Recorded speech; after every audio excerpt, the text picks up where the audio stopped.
हिंदू धर्म में गाय को माता का दर्जा दिया जाता है और ऐसे लाखों लोग हैं जो गायों की सेवा में दिन रात लगे रहते हैं।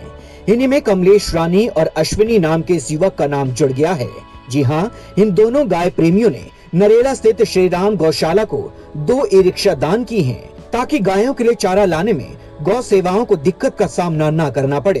आज हम पहुंचे हैं नरेला में श्री राम गौशाला में, जहां पर हमारे साथ कुछ दानवीर मौजूद हैं जिन्होंने यहां पर एक बैटरी रिक्शा की दान देकर गौशाला की मदद करने का एक छोटा सा प्रयास किया है। आइए आपकी इनसे सीधी बात कराते हैं। माता जी, नाम बताइए। कमलेश रानी।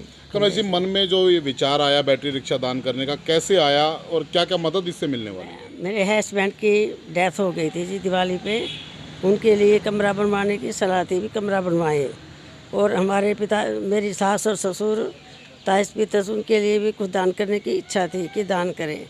उनकी औलाद नहीं थी, हम ही उनकी औलाद हैं, इसलिए हमारे मन में थी कि क्यों दान करें। कमरा बनवाई। अब सलाह हो गई कि बैटरी रिक्शा ले, कि कुछ अनाज मिले, गऊओं का पेट भरे। ये गौ माता का बहुत अच्छी होती है, गौ माता को दान मिले। और सोनू भाई यहाँ के जो है मेन है ट्रस्ट के, और जब भी हम यहाँ देखते हैं तो ये पूरे 24 घंटे दिन रात सेवा में लगे रहते हैं। कोई भी पशु पक्षी इनको सड़क पे दिखता है, ये उसकी निस्वार्थ स्वभाव से सेवा करते हैं। और कभी यहाँ पर कोई पैसे की डिमांड नहीं होती है। जो कुछ सामान की इनको जरूरत होती है हमारे को बताते हैं। हमारी कोशिश रहती है कि हम किसी न किसी तरह इसको प्रोवाइड कराएं। इन्होंने पीछे जिक्र किया कि एक बैटरी रिक्शा की ज़रूरत है ताकि आसपास की कॉलोनियों से जो है खाने पीने का कुछ सामान जुटा सकें, तो उसके लिए हमने जो है इसके लिए प्रयास किया है। मतलब ऐसे जो प्रयास हैं दूसरे लोगों के लिए कितनी प्रेरणा दे सकते हैं, कितना लोगों को आगे सामने आकर मदद करनी चाहिए? आपकी एक छोटी सी मदद गायों के लिए कितनी लाभदायक हो सकती है? गायों के लिए भाई जो भी किया जाए वो कम है। आदमी को जो है दिन में जो भी कमाता है उसमें कुछ ना कुछ हिस्सा गौग्रास में देना चाहिए। गौ सेवा ही मानव सेवा है, गौ सेवा ही सब कुछ सेवा है। भगवान की सेवा भी गौ सेवा में ही निहित है। नरेला स्थित श्री राम गौशाला में सैकड़ों गायों की सेवा होती है। गौ सेवक सोनू बताते हैं कि लोग गाय की सेवा के लिए अक्सर दान देते हैं और इनका मानना है कि एक घर एक रोटी और 1 रुपए का दान होना चाहिए। अपना जैसे जितने भी ये गौ सेवक अपने से जुड़े हुए हैं, उनके माध्यम से इन घायल बीमार जीव जंतुओं की सेवा होती है। जैसे यहाँ क्या है, 100 नंबर पर कॉल होती है, जैसे पुलिस प्रशासन के द्वारा कॉल आती हैं। और हमारे जो भी कोई भी व्यक्ति अगर कॉल करता है कहीं भी, ये नहीं हमारा दिल्ली में, ऑलराउंडर ऑल इंडिया कहीं से भी जैसे कॉल आ जाएगी बीमार एक्सीडेंटल गाय के किसी भी जीव के लिए, तो वहाँ हम उस जीव के लिए व्यवस्था ज़रूर करेंगे एम्बुलेंस वगैरह की। और हम मैडम मेनका गांधी जी से जुड़े हुए हैं।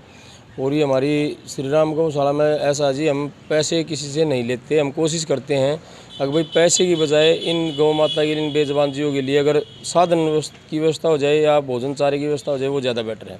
घर घर से आपने एक नारा निकाला है, 1 रोटी 1 रुपया। हाँ, वो इसलिए निकाला है कि इंसान पता नहीं दिन में कितने पाप हो जाते हैं, क्या पता उस गौ माता की 1 रोटी 1 रुपया देने से कुछ ना कुछ कहीं पुण्य का भागी बन जाए। और मैं तो ये सबसे ये प्रार्थना करता हूँ भाई, जिस भाई के भी नज़दीक कोई भी गौशाला, कोई एनिमल केयर सेंटर लगता है, तो वो अपने घर से अपने बच्चों को, अपने रिश्तेदारों को, अपने सभी जानकारों को ये बोले भाई 1 रोटी 1 रुपया तो ज़रूर गौशाला में गौग्रास के लिए दे, ताकि और वो 1 रुपया अगर आप एक आदमी देगा, 50-100 आदमी ने दे दिया, तो डेली उसके गौ माता के लिए कुछ न कुछ भोजन की व्यवस्था हो जाएगी।